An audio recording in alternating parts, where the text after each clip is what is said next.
Hidup ini keras. Dunia tidak akan selalu memperlakukanmu dengan lembut. Orang-orang bisa mengecewakan, keadaan bisa menghancurkan, dan jalan yang kita tempuh seringkali penuh duri. Namun di balik itu semua, ada kebijaksanaan yang bisa kita gali. Filsafat Stoik mengajarkan bahwa kita tidak bisa mengubah dunia sesuai keinginan, tetapi kita bisa mengubah diri kita sendiri. Dan untuk memperbaiki diri, terkadang kita membutuhkan aturan yang keras, bahkan brutal, bukan untuk menyakiti, tetapi untuk membentuk jiwa yang tangguh. Dan dalam video ini kita akan membedah 10 aturan untuk memperbaiki dirimu. Mari kita mulai. Poin 1. Hentikan mengasihani diri sendiri. Ada satu kebiasaan yang diam-diam merusak jiwa manusia, sesuatu yang tampak wajar namun sebenarnya melemahkan kita. Kebiasaan itu adalah mengasihani diri sendiri. Mengasihani diri sendiri seolah memberi rasa nyaman sesaat. Kita merasa wajar untuk menangis lebih lama, merasa dunia tidak adil, merasa bahwa orang lain selalu lebih beruntung daripada kita. Tetapi, semakin kita memelihara rasa kasihan pada diri, semakin kita kehilangan kekuatan untuk bangkit. Seorang Stoik tidak pernah menolak kenyataan pahit. Mereka tahu bahwa penderitaan, kegagalan, kehilangan adalah bagian dari hidup yang tidak bisa dihindari. Tetapi, perbedaan antara jiwa yang kuat dan jiwa yang rapuh terletak pada bagaimana ia merespons.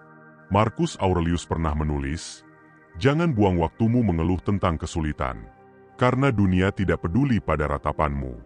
Yang penting adalah bagaimana engkau berdiri menghadapinya." Ketika kita terus-menerus mengasihani diri, kita sebenarnya sedang menyerahkan kendali pada keadaan. Kita menjadikan diri korban, bukan pejuang. Dan seorang korban hanya bisa menunggu belas kasihan orang lain. Aku mungkin terluka, tetapi aku masih punya kendali atas pikiranku, atas sikapku, atas langkahku. Bayangkan ini, seorang prajurit jatuh di medan perang. Ia bisa berbaring, meratapi nasib, dan menunggu kematian. Atau, ia bisa bangkit, mengangkat pedang yang tersisa, dan terus berjuang. Hidup pun sama. Dunia tidak akan berhenti hanya karena kita sedang bersedih. Mengasihani diri sendiri adalah seperti menggaruk luka yang belum sembuh. Rasanya mungkin melegakan sesaat, tetapi luka itu tidak akan pernah kering. Luka justru makin dalam. Sebaliknya, jika kita memilih menerima rasa sakit tanpa berlama-lama mengasihani diri, luka itu akan sembuh, dan dari sanalah lahir ketangguhan. Seorang Stoik bukan berarti tidak pernah merasa sedih. Bukan berarti tidak pernah menangis, tetapi ia tahu batas. Ia tahu kapan harus berhenti. Ia tahu bahwa menangisi nasib terlalu lama adalah bentuk kelemahan yang akan mengikat dirinya. Maka, hentikan mengasihani diri sendiri. Berdirilah. Ambil napas panjang. Katakan pada dirimu, "Aku tidak lemah. Aku hanya sedang ditempa." Dan jadikan setiap kesulitan sebagai alasan untuk tumbuh, bukan alasan untuk menyerah. Poin 2. Jangan menyalahkan orang lain. Ada kebiasaan manusia yang paling sulit dihentikan, namun juga yang paling merusak, menyalahkan orang lain atas keadaan kita. Kita sering berkata, "Aku gagal karena dia tidak menolongku. Aku hancur karena mereka mengkhianatiku. Aku menderita karena dunia tidak adil." Tetapi, masalahnya bukan pada apa yang mereka lakukan, melainkan pada bagaimana kita meresponsnya. Epictetus, seorang filsuf Stoik, pernah berkata, "Bukan peristiwa yang menyakiti kita, tetapi opini kita tentang peristiwa itu." Artinya, kesedihan, kemarahan, dan frustrasi kita seringkali bukan karena apa yang terjadi, tetapi karena cara kita menafsirkannya. Bayangkan dua orang yang menghadapi kegagalan yang sama. Yang pertama terus menyalahkan semua orang di sekitarnya, orang tua, guru, teman, bahkan pemerintah. Ia merasa dirinya korban, tak berdaya, dan menunggu keajaiban. Sedangkan yang kedua berkata, "Ya, orang lain memang bisa berbuat salah. Tapi ini hidupku. Aku tetap harus melangkah." Dan dengan sikap itu, ia bangkit, belajar, dan akhirnya melampaui rasa sakitnya. Itulah perbedaan antara mereka yang menjadikan hidup sebagai alasan, dan mereka yang menjadikan hidup sebagai tanggung jawab. Menyalahkan orang lain membuatmu lepas dari beban sejenak, tetapi itu adalah ilusi. Karena ketika engkau meletakkan kesalahan pada pundak orang lain, engkau juga menyerahkan kendali hidupmu pada mereka. Seolah-olah hidupmu hanya bisa berubah jika orang lain berubah. Seolah-olah kebahagiaanmu tergantung pada belas kasihan orang lain. Padahal, seorang stoik tahu, satu-satunya wilayah yang benar-benar berada di bawah kendalimu adalah pikiran, sikap, dan tindakanmu sendiri. Jika engkau menaruh kendali itu pada orang lain, maka engkau akan terus hidup dalam kekecewaan. Tetapi jika engkau menarik kendali itu kembali ke dalam dirimu, engkau akan menemukan kekuatan sejati. Marcus Aurelius menulis dalam Meditations, jika engkau tersakiti oleh sesuatu dari luar, itu bukan karena sesuatu itu sendiri, melainkan karena penilaianmu tentangnya. Dan engkau punya kuasa untuk menghapus penilaian itu sekarang juga. Dengan kata lain, tidak ada orang yang benar-benar bisa merusakmu, kecuali engkau mengizinkannya. Maka, jangan habiskan hidupmu dengan menyalahkan. Jangan katakan, aku tidak bisa karena orang lain menghalangiku. Lebih baik katakan, aku akan tetap melangkah, meski ada yang menjatuhkanku. Seorang stoik tidak mencari kambing hitam. Ia tidak mengutuk dunia. Ia berdiri tegak, menatap ke dalam dirinya, dan berkata, apa yang bisa kulakukan sekarang, dengan apa yang kumiliki saat ini? Itulah jalan keluar dari rantai kelemahan. Berhenti menyalahkan orang lain, dan mulailah bertanggung jawab atas hidupmu sendiri. Poin 3. Ubah penderitaan menjadi latihan. Tidak ada manusia yang bisa lari dari penderitaan. Kita semua akan mengalaminya, dalam bentuk yang berbeda-beda. Ada yang kehilangan orang yang dicintai, ada yang dikhianati, ada yang gagal, ada yang jatuh miskin, ada yang ditimpa penyakit. Penderitaan adalah bagian dari kontrak kehidupan. Tidak ada yang bisa menghindar. Namun, yang membedakan jiwa yang kuat dengan jiwa yang rapuh bukanlah jumlah penderitaan yang mereka alami, melainkan bagaimana mereka menggunakannya. Seorang stoik tidak pernah berharap hidup tanpa kesulitan. Justru, ia melihat kesulitan sebagai latihan. Seperti tubuh yang menjadi kuat karena beban yang diangkat, jiwa pun menjadi tangguh karena beban penderitaan yang ditanggung dengan tabah. Epictetus, yang sepanjang hidupnya pernah menjadi budak, berkata, kesulitan menunjukkan siapa dirimu sebenarnya. Kita mungkin tidak menyukai rasa sakit, tetapi justru di sanalah kita ditempa. Bayangkan seorang prajurit. Jika ia hanya berlatih di medan yang nyaman, tanpa perlawanan, tanpa luka, ia tidak akan pernah siap menghadapi peperangan. Demikian pula dengan kita. Jika hidup kita selalu mudah, kita tidak akan pernah tahu kekuatan yang kita miliki. Penderitaan bisa kita pandang dengan dua cara. Yang pertama, sebagai kutukan. Kita meratapinya, mengasihani diri sendiri, dan menjadi lemah. Yang kedua, sebagai latihan. Kita belajar dari rasa sakit, dari kehilangan, dari kegagalan, lalu tumbuh menjadi lebih kuat. Marcus Aurelius menulis, api yang besar tidak hanya membakar, tetapi juga mengubah apapun yang dilemparkan ke dalamnya menjadi cahaya dan nyala. Begitu juga penderitaan. Ia bisa membakar kita, membuat kita hancur. Tetapi jika kita bijak, ia bisa menjadi bahan bakar untuk menyalakan semangat dan keteguhan batin. Ketika engkau sakit hati, jadikan itu latihan untuk bersabar. Ketika engkau gagal, jadikan itu latihan untuk bangkit kembali. Dan ketika engkau merasa dunia melawanmu, jadikan itu latihan untuk menguatkan jiwamu. Jika engkau mampu menerimanya sebagai latihan, suatu hari engkau akan melihat ke belakang dan berkata, penderitaan itu keras, tetapi tanpa itu aku tidak akan pernah menjadi sekuat ini. Poin 4. Katakan tidak pada kesenangan yang melemahkan. Banyak orang hancur bukan karena penderitaan, tetapi karena kesenangan. Penderitaan memang menyakitkan, tetapi seringkali justru membentuk. Sedangkan kesenangan, terutama yang berlebihan, pelan-pelan merusak jiwa tanpa disadari. Kesenangan itu menggoda. Ia datang dengan wajah ramah, menawarkan kenyamanan, membuat kita lupa pada perjuangan. Namun sekali menjadi dua kali menjadi kebiasaan, dan kebiasaan akhirnya berubah menjadi belenggu. Epictetus pernah berkata, engkau tidak benar-benar bebas jika engkau tidak bisa berkata, tidak, pada kesenangan yang melemahkanmu. Jika engkau tidak bisa menahan diri, engkau bukan penguasa atas dirimu, melainkan budak dari hawa nafsu. Pikirkan ini, Berapa banyak orang yang tubuhnya hancur karena tidak bisa menolak makanan berlebihan? Berapa banyak orang yang pikirannya tumpul karena kecanduan hiburan tanpa henti? Berapa banyak orang yang karirnya runtuh karena tidak bisa menahan hasrat sesaat? Kesenangan yang tidak terkendali ibarat racun yang manis. Rasanya nikmat di awal, tetapi pelan-pelan melemahkan akar kehidupanmu. Seorang stoik tidak menolak kesenangan sepenuhnya. Ia tahu ada saat untuk menikmati hidup. Ada saat untuk bersyukur atas nikmat. Ia melatih diri dengan kesederhanaan, agar bisa tetap kuat ketika kesenangan datang mengetuk. Marcus Aurelius menulis dalam Meditations, "Jangan biarkan dirimu menjadi budak, bahkan oleh kenikmatan yang tampaknya kecil." Mengendalikan kesenangan bukan berarti engkau kehilangan kebebasan. Justru sebaliknya, engkau memperoleh kendali. Engkau tidak lagi diperintah oleh tubuhmu, oleh nafsu sesaat, oleh godaan dunia. Engkau menjadi tuan atas dirimu sendiri. Maka, jika engkau ingin memperbaiki dirimu, belajarlah berkata, tidak. Tidak pada makanan berlebih yang melemahkan tubuhmu. Tidak pada kebiasaan malas yang membunuh waktumu. Tidak pada hiburan berlebihan yang mencuri jiwamu. Katakan, tidak, pada kesenangan yang melemahkanmu, agar engkau bisa berkata, ya, pada kehidupan yang lebih kuat, lebih disiplin, dan lebih bermakna. Poin 5. Terima bahwa tidak semua orang akan menyukaimu.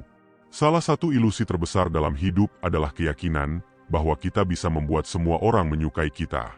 Kita berusaha keras tampil baik, berbicara sopan, menolong orang lain, menjaga citra di mata masyarakat. Tetapi pada akhirnya, selalu ada orang yang tidak menyukai kita. Dan itu wajar. Itu alami. Tidak semua hati akan sejalan. Tidak semua mata akan melihat dengan cara yang sama. Bahkan orang bijak pun, bahkan para filsuf, bahkan para nabi, pernah dibenci, ditolak, dan disalahpahami. Marcus Aurelius menulis, "Jika engkau ingin hidup damai, ingatlah bahwa akan selalu ada orang yang iri, curiga, atau benci padamu. Jangan berharap dunia berubah. Latihlah dirimu untuk tetap tenang di tengah celaan. Karena mengejar kesukaan semua orang hanyalah jalan menuju penderitaan. Jika engkau hidup hanya untuk menyenangkan orang lain, engkau akan kehilangan dirimu sendiri. Engkau akan berubah menjadi topeng, selalu menyesuaikan wajah dan sikap agar diterima, tapi di dalam, hatimu kosong." Seorang stoik tidak menutup telinga dari kritik. Ia bijak dalam mendengar, ia mau belajar. Tetapi ia tidak hidup hanya demi validasi. Ia tahu bahwa hidup yang bermakna bukanlah hidup yang penuh pujian, melainkan hidup yang setia pada prinsip kebajikan. Bayangkan ini, jika ada 100 orang yang menontonmu, mungkin 10 orang mengagumimu, 50 orang biasa saja, dan 40 orang tidak suka padamu. Apakah engkau akan menyerahkan seluruh hidupmu hanya untuk mengubah pikiran 40 orang itu? Padahal, mereka mungkin tidak pernah benar-benar peduli padamu. Epictetus mengingatkan, jika engkau menginginkan pujian, engkau akan menjadi budak dari mereka yang memuji.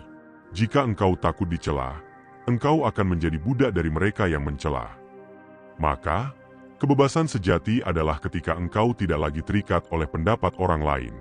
Engkau bisa berjalan dengan tenang, melakukan yang benar, tanpa peduli apakah orang lain menyanjung atau mencaci. Dan justru disitulah ketenangan lahir. Karena engkau tidak lagi hidup untuk semua orang, tapi hidup sesuai prinsipmu sendiri. Poin 6. Berhenti menunda. Waktu adalah harta paling berharga yang dimiliki manusia. Namun ironisnya, justru itulah yang paling sering kita sia-siakan. Kita berkata pada diri sendiri, aku akan berubah besok. Aku akan mulai belajar minggu depan. Aku akan memperbaiki diriku nanti, setelah semuanya lebih baik. Tetapi besok belum tentu datang. Minggu depan belum tentu tiba.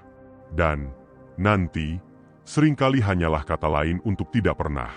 Seneca, seorang filsuf stoik, pernah menulis, sementara kita menunggu hidup, hidup itu sendiri sudah berlalu. Kita sering hidup seolah-olah masih memiliki 1000 tahun ke depan. Kita menunda kesempatan, kita menunda kebaikan, kita menunda keberanian untuk melangkah. Tetapi kenyataannya, hidup ini singkat, rapuh, dan tidak bisa diprediksi. Marcus Aurelius mengingatkan, Jangan bertindak seolah-olah engkau akan hidup 10.000 tahun. Kematian mengintai. Sementara engkau hidup, sementara itu masih mungkin, jadilah baik sekarang juga. Berhenti menunda bukan berarti kita harus terburu-buru dalam segala hal.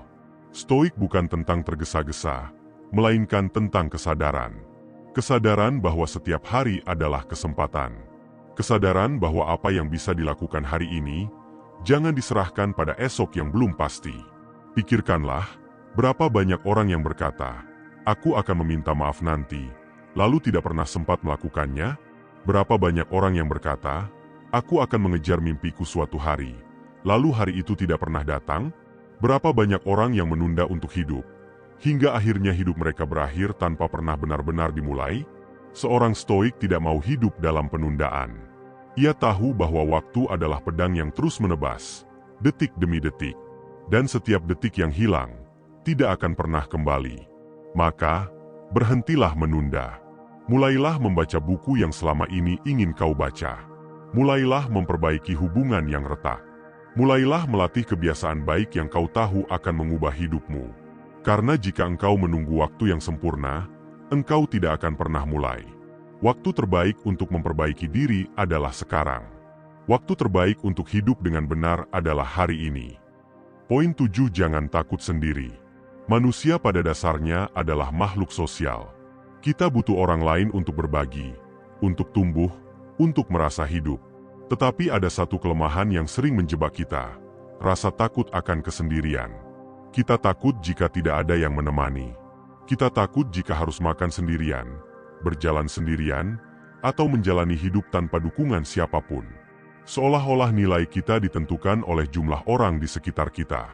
Namun seorang stoik melihat kesendirian dari sudut pandang yang berbeda. Kesendirian bukanlah kutukan, tetapi kesempatan. Kesendirian adalah ruang di mana kita bisa mendengar suara hati, merenungkan hidup, dan memperkuat jiwa. Epictetus berkata, "Jika engkau ingin menjadi bebas, jangan pernah bergantung pada hal-hal di luar dirimu." Dan itu termasuk ketergantungan pada orang lain untuk merasa berharga. Banyak orang berlari dari kesendirian karena mereka takut bertemu dengan diri mereka sendiri. Mereka mencari kebisingan, mencari keramaian, mencari distraksi, agar tidak perlu menghadapi kekosongan di dalam batin. Tapi justru disitulah latihan sejati seorang stoik. Jika engkau bisa berdiri tegak sendirian, maka engkau tidak akan pernah benar-benar rapuh. Jika engkau bisa tenang dalam kesendirian, maka kebersamaan dengan orang lain akan menjadi pilihan, bukan kebutuhan yang memenjarakan. Marcus Aurelius sering menulis catatan pribadinya di malam sunyi. Ia merenung, berbicara dengan dirinya sendiri, dan menata pikirannya. Itu adalah bentuk latihan kesendirian yang tidak membuatnya lemah, melainkan semakin kuat menghadapi dunia. Pikirkanlah, burung terbang sendirian sebelum bergabung dalam kawanan. Akar pohon tumbuh dalam sunyi, jauh di dalam tanah, sebelum batangnya menjulang tinggi. Demikian juga dengan manusia. Kita butuh saat-saat sunyi untuk menguatkan fondasi jiwa sebelum kita kembali ke dunia yang bising. Maka, jangan takut sendiri. Gunakan kesendirianmu untuk belajar, untuk menulis, untuk berdoa, untuk memahami siapa dirimu sebenarnya. Jangan melihatnya sebagai kekosongan, tetapi sebagai ladang subur untuk menumbuhkan kebijaksanaan. Kesendirian tidak akan menghancurkanmu. Hanya ketakutan terhadap kesendirianlah yang bisa melumpuhkanmu. Poin 8. Disiplin itu wajib, bukan pilihan. Banyak orang bermimpi ingin sukses, ingin kuat, ingin bahagia. Tetapi hanya sedikit yang benar-benar sanggup menempuh jalan yang diperlukan. Disiplin. Disiplin adalah jembatan antara niat dan pencapaian. Tanpa disiplin, semua rencana hanyalah angan-angan.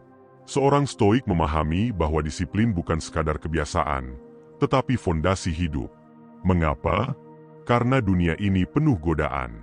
Ada kemalasan, ada kesenangan sesaat, ada bisikan untuk menyerah. Jika kita tidak menguasai diri, maka dunia luar akan menguasai kita. Epictetus menegaskan, tidak ada yang bebas tanpa penguasaan diri. Jika engkau diperbudak oleh nafsu dan kebiasaan buruk, engkau bukan tuan atas dirimu. Lihatlah para filsuf, para pemimpin, para prajurit yang dihormati. Bukan karena mereka lebih berbakat daripada orang lain, melainkan karena mereka melatih diri. Mereka bangun lebih awal. Mereka mengendalikan amarah, mereka menjaga kata-kata, mereka melawan kelemahan diri setiap hari. Marcus Aurelius, seorang kaisar yang menguasai hampir seluruh dunia, tetap memaksa dirinya bangun pagi-pagi untuk menulis refleksi, untuk mengingatkan dirinya agar tidak hanyut dalam kenyamanan. Ia tahu, tanpa disiplin, bahkan seorang kaisar bisa menjadi budak dari kemalasan dan ego. Disiplin itu memang berat. Bangun pagi itu berat. Berolahraga ketika tubuh malas itu berat. Menahan lidah dari kata-kata kasar itu berat. Namun jauh lebih berat lagi menanggung akibat dari hidup tanpa disiplin. Penyesalan, kelemahan, dan rasa kalah terhadap diri sendiri. Pikirkanlah, satu hari tanpa disiplin mungkin tidak terasa. Tapi 10 tahun tanpa disiplin akan menjadikanmu orang yang jauh dari potensimu. Seorang stoik tahu bahwa disiplin adalah bentuk cinta terhadap diri sendiri. Bukan cinta yang memanjakan, tapi cinta yang mendidik. Seperti seorang ayah yang keras tapi penuh kasih. Disiplin menjaga agar kita tidak hancur oleh kelemahan diri. Maka, jangan lagi melihat disiplin sebagai pilihan. Ia adalah kewajiban, bagian dari hidup sehari-hari, sama seperti bernapas. Karena hanya dengan disiplin, engkau bisa benar-benar bebas. Bebas dari belenggu nafsu, dari kelemahan, dari penyesalan. Poin 9, berani menghadapi rasa sakit. Tidak ada manusia yang bisa menghindari rasa sakit. Cepat atau lambat, kita semua akan mengalaminya, baik rasa sakit fisik maupun rasa sakit batin. Namun, apa yang membedakan orang yang kuat dengan orang yang rapuh? Bukan pada ada atau tidaknya rasa sakit, melainkan pada sikap mereka dalam menghadapinya. Seorang stoik tidak mencari-cari penderitaan, tetapi ia juga tidak lari ketika penderitaan datang. Ia menghadapinya dengan kepala tegak, karena ia tahu, rasa sakit adalah bagian dari hidup, sekaligus guru yang paling keras. Seneca menulis, rasa sakit adalah ujian.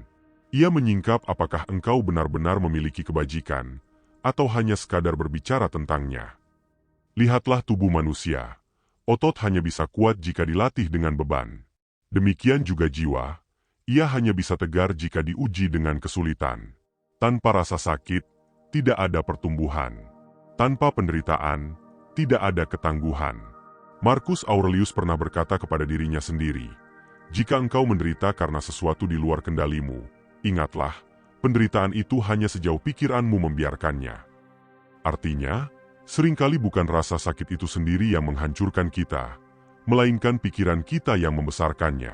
Beranilah menghadapi rasa sakit. Jangan menutup mata darinya, jangan pura-pura tidak ada. Rasakan, terima, lalu kendalikan responmu.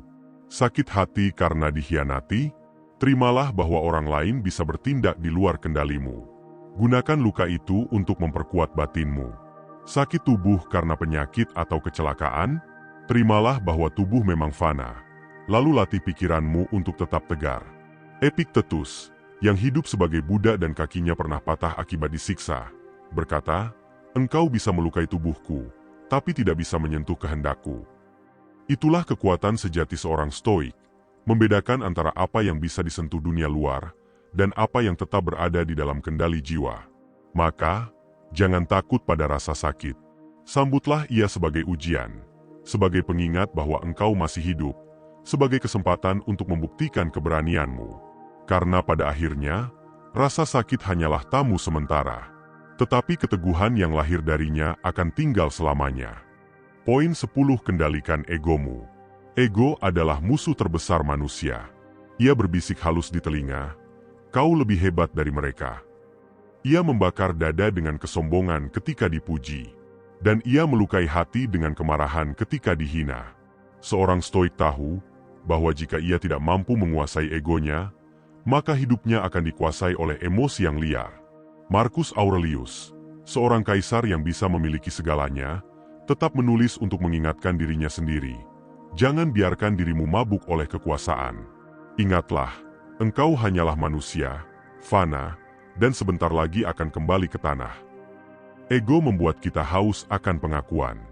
Kita ingin dihormati, disanjung, dianggap penting. Epictetus memperingatkan, Jika engkau mencari kehormatan dari luar, engkau menyerahkan kendali pada orang lain. Kendalikan egomu berarti, jangan terlalu tinggi ketika dipuji, dan jangan terlalu rendah ketika dicaci. Jangan mengira dirimu istimewa hanya karena berhasil hari ini. Dan jangan menganggap dirimu hina hanya karena gagal. Semua itu hanyalah bagian dari perjalanan, bukan identitas abadi. Seneca berkata, seorang manusia yang bijak tidak akan diangkat oleh keberuntungan, dan tidak akan dijatuhkan olehnya. Ia berdiri tegak dalam segala keadaan. Ego adalah sumber banyak penderitaan. Kita marah karena merasa direndahkan. Kita iri karena orang lain lebih dipuji. Kita sakit hati karena tidak dianggap. Padahal, jika kita mau jujur, dunia tidak berputar di sekitar kita. Semua orang sibuk dengan hidupnya masing-masing. Maka, melepaskan ego bukan berarti merendahkan diri, tapi membebaskan diri. Seorang stoik memilih rendah hati. Ia tahu kebijaksanaan tidak butuh sorotan. Ia tahu kebaikan tidak butuh pengakuan. Ia tahu nilai sejati manusia ada pada tindakan, bukan pada gelar, status, atau pujian. Maka, kendalikan egomu. Belajarlah tetap sederhana meski berhasil. Karena orang yang benar-benar kuat adalah mereka yang bisa menguasai dirinya sendiri, dan itu berarti menguasai egonya.